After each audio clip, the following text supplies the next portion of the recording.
บายดีท่านสบายดีเราพยายามทุกสายปีศาจพิมพ์ของลาวเป็น CEO ของพิมพ์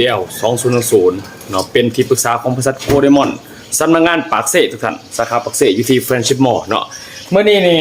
เขากำลังเตรียมตัวจะออกเดินทางทุกท่านไปเจรจางานเรื่องราวของการลงตลาดปุ๋ยในตลาดหมู่บ้านอยู่ที่เมืองพ้นทองแขวงจำปาสักท่านเนาะข้ามคลองไปบึงพูนข้ามแม่น้ำคลองไปเมื่อนี้คณะก็เตรียมพร้อมมาแล้วเตรียมพร้อมทุกอย่างเลยเนาะมี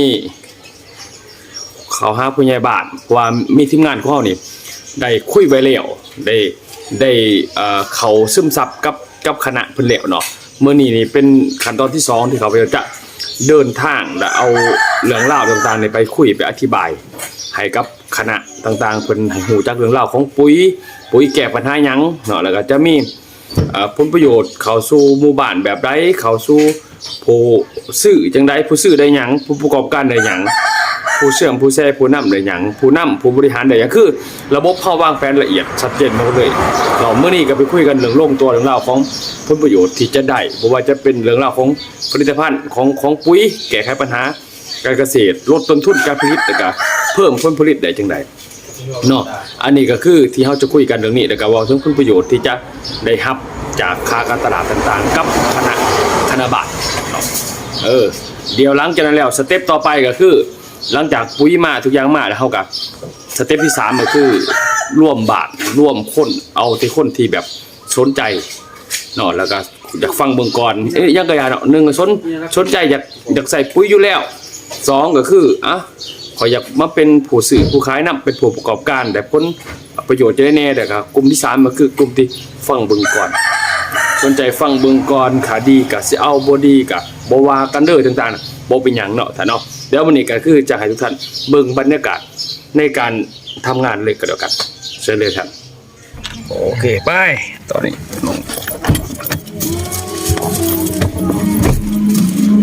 โอ้ยบอลนี่บ่ได้บ่หาตันวะมาเมื่อยป่ะนี่บ่ได้บ่หาตันอยู่นี่ฮะ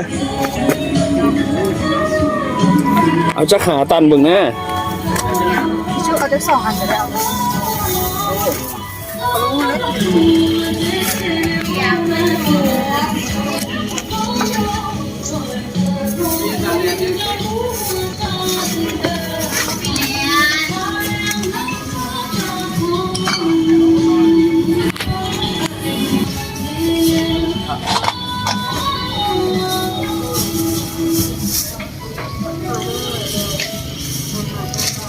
เป็นยังไงก่อน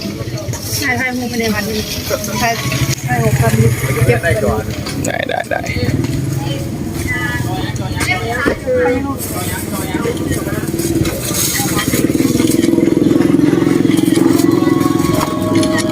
กินได้เลยดูไทยมูก่อนโอ้ยเขามันรายละเอียดมันตัวเก็บเบิดกอดกันมันจะเขาอีกข้างหลังอ่ะอะไรลองกดดู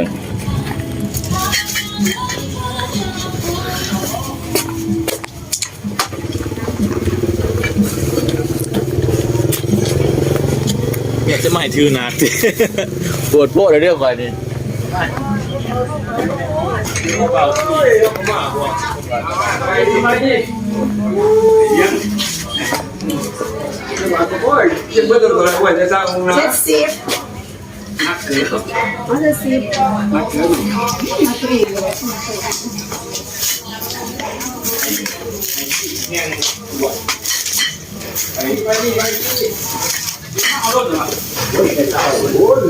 สบายดีเดี๋ยวเราถามถามแล้วว่าจะมาที่บ้านมาแล้วอ่ะเกิดปุ๋ยสิขายในตลาดเพราะว่าขั้นต้องไปเอาสูตรห้องหักขนาดนั้นก็ว่าเขาจุดอีกกระซิบกระเด็กเข้ามาจุดอีกกระดาษที่ขึ้นมาไม่ว่าเขาขับเท่าไหร่ไม่ได้ก็เลยว่าไหนว่างานเขาเรียนแต่ว่าได้แต่ลวกคือเป็นพักเนาะเอาอาหารเสริมเป็นเขตเมืองปากซองเนาะนี่กำลังเกี่ยมพักขึ้นไปส่งที่ชายแดนเนาะก็คือตัวเขตเนาะ2 เมกเนาะมันเป็นสินค้าแบบขายตัวไปต้องซื้อกิน เกินว่าใครทรงใครย่อยนั่นแหละละกัน ขย่อยแล้วได้บาทนี่ขย่อยแล้วก็ ขอแต่ว่าปุ๋ยเขาใส่ดีคักใส่คักใส่ดีนี่ก็เอาแล้วนะ เอางานคือการนำเสนอไปว่าเขายงราคาได้บ่ได้ยงได้เขาบอกว่าเป็นอย่างเขาจังยง7,500เพราะมันดีดิ แต่ว่าดีที่บ่เรื่องแต่มันจอดบริษัทยังไม่สิดีแต่ต่อมาเนี่ยตัดมา600,000ตัดมาลงพื้นที่600,000ตัดมาบ่เนี่ยซื้อ2เลยซื้อ600,000มาตัดมาเนี่ยทันลงทุนเองบ่ไอ้คือสายจักตัดเอาสิซะไหลมามีคนโอ้ยสนะบอกเพราะว่าเขาสิเปรียบเทียบกับปุ๋ยเคมีเลยเขาคือใส่แต่ตอนนี้เนี่ยเขารู้สึกว่าราคาเนี่ยค่อยผ่านแล้วอันนี้การตลาดค่อยผ่านแล้วตอนนี้ค่อยขอแต่ว่ามันดีไม่หรอค่อยขอแต่ว่ามันดีคำตอบเดียวคือมันดีรีบอกซื่อนะก็ไม่นะแต่ว่าเขายอมหับเอามันก็เรียกว่าเอาบอดี้บอสำคัญเป็นอย่างไรจังเพราะว่าคันเอาบอยุ่ง2 สอบเป็นรหัสสมาชิกกันมันจะได้ค่าที่สอบเดียวจะเบิ้งอันนั้นดูแลไหมแล้วแม่บอกนี่คือสิ่งที่เขาเห็นถึงเบิ้งเงื่อนขาลองเบิ้งเอาคือประสูติตัวนี้600,000เอาตัวแก้600,000นะแม่บอกคือมันยังยุ่งไปอยู่นะมันยุ่งในหมดเลยการตลาดเขายุ่งได้ดีมากเลยป่ะนี่แหละชมปากอยากไปอีกนี่คำนะบ่ไปคำนะบ่ไปซ้ำนี่ก็คักกันเนาะโอ้ยคักแล้วสุดยอดเลยประโยชน์เขาเลยเต็มที่ขนาดเพียงแต่ว่าเป็นผู้บริโภคชื่อนี่นะเป็นสามภาพไปคักนะผู้ประกอบการนะพี่ซื้อใช้เองเขาก็ยังมีประโยชน์สำหรับเขาอยู่แล้วฉันคอยซื้อเซราซิมต้นสำหรับเงินส่วนไหลของ1 ล้านก็เองเขาก็ยังมีเงินตั้ง10,000นี่นะแม่นแล้ววันนี้เขาว่าให้ลูกให้ร้านข่อยยังเขาเก็บเองข่อยนะธรรมดาข่อยได้เด้สอบ1 500,000สู้มาเนาะเขาว่าปล่อย600,000ธรรมดานี่นะไปแก้มาแล้วก่อนเนี่ยข่อยแก้มาให้แล้วเอาแล้ว600,000เห็นบอกว่าเขากันยังเขาขายเป็นต้นแต่ยุ่งไป30ได้พอกัน30เปิดจะร่วมเมื่อกระตามมาเปิดเขาลดมาส่งเขาจับรถแต่ว่าเขายังหักกระจก30นี่นะเข้าใจป่ะมันยุ่งในบน30 ตันมันยุ่งทางในมดตอนนี้นะคือการตลาดเขาดีมากนะค่ะมวยเราเขาอาม่าเขาสิบกว่าได้เขาก็ยังได้อยู่เขาได้บ่แม่นว่าเขาจะตัดบ่ให้ส่งนะเขาไม่นะเงินใครแต่มันเต็มอันนี้มันก็ยังยุ่งไปทั้งที่เขาจะขาย30 ตันนะเห็นบ่เพราะว่าอันนี้ไอ้ต้องไปค้นเองค่าค้นก็ให้แบบนี้อาจจะเอาไปค้นเขาไปกระยาให้ไอ้เบิดไม่บอกลูกค้าไอ้หรือว่าเป็นลูกค้าก็ตามแล้วเขามาส่งมาผ่านไอ้เป็นคนเข้าไล่ให้ไอ้เลยคือผ่านแล้วขอนึงวันนี้ก็นี่ท้าไว้ร่วม30 ตันเนี่ยไอ้เพิ่นต้องไปค้นเนี่ยขับไพ่ไปแล้วเห็นบริษัทส่งมาเองเขาไว้นะส่งมาเองปื๊บพอเท่าไหร่ลงไอ้บนเดียวนี่นะ30 ตันเลยเขาจะมาเอาก็ยังได้คือเก่าถ้ามามันมีอย่างสุดยอดขนาดนี้มันบ่มีเลยนี่เราจะได้ยิกสู้เอาสำหรับยิกอย่างบอกเราจะไปยิกอะไรเนาะมันหาวไปเอาไงลูกเปิดตลาดปุ้ยในอดีตลูกเอาตรงๆในแบบพันมาลูกก็เคยขายอยู่ไทยเนาะแต่ว่าลูกขายอยู่ลาวลูกไม่ได้แฮปปี้เลยลูกไม่ได้ม่วนเลยใช่ป่ะมันยากไปอย่างจะใช้เขามาจังไหนผ่านมามันบ่มีบริษัทที่จะดึงมาให้เจ้าจะเคยป่ะจะต้องเอาเขาเองขึ้นไปก่อนได้ไหมโอ้ยมันยุ่งยากไปหมดแล้วก็แพงพอมันสินะมันเปรียบเทียบเคียงจักกิโลไปว่าหาโอ้ยไปป่ะฮันมันมีคอแง่งหลายแล้วก็การตลาดลูกเด่นมันบ่สูงอันนี้ลูกเด่นเท่าสูงมากเลยแล้วก็ส้มเด็ดส้มผลโอ้ยชีวิตเนาะชีวิตผลตอบแทนถ้าว่าเป็นนักธุรกิจแท้ๆในที่อย่างนั้นทุกว่าคุ้มเกินคุ้มเมียนแล้วคุ้มเกินคุ้มถ้าเอาเครื่องอยู่เหือนดูสิว่าโดยที่ว่าไม่ได้หับเต็มเปี่ยมเต็มหน่วยดูนะครับไหลถึงค่าคอมมิชชั่นสิว่าคันเขามาหลายคนแม่นคันเขาเอาสอบมื้อนี้ค่ะอื่นที่มีนโยบายต่างๆนะแต่วันลูกเป็นอย่างลูกจะมา2 คนนะเนี่ยจะว่าลูกว่าซ้ำนี้ก็เอาเป็นอย่างเพราะว่าเขามาคุยกันปุ้ยมาก่อนแม่ปุ้ยมาก่อนเนาะเอาปุ้ยไม่ใส่รถนอกก่อนมาเนาะแล้วเขามาเอาจอยังใหม่แล้วอื่นมาให้มันชุดได้เบิดเอาเงินมาจ่ายเอาคน2บ่ท่านเนี่ยจริงบ่ท่านไหนนะบ่ท่านเนี่ยไปร้องดอกปุ้ยมาเอาปุ้ยมาซื่อว่าอีกว่า10 30 สอบซื่อว่านะมาจากเรื่องนี่เขายันกูก็ซ้อมมึงก็ซ้อมแม่เฮาเก็บเงินนะแม่เฮาเก็บเงินแล้วฉากนึงโอ้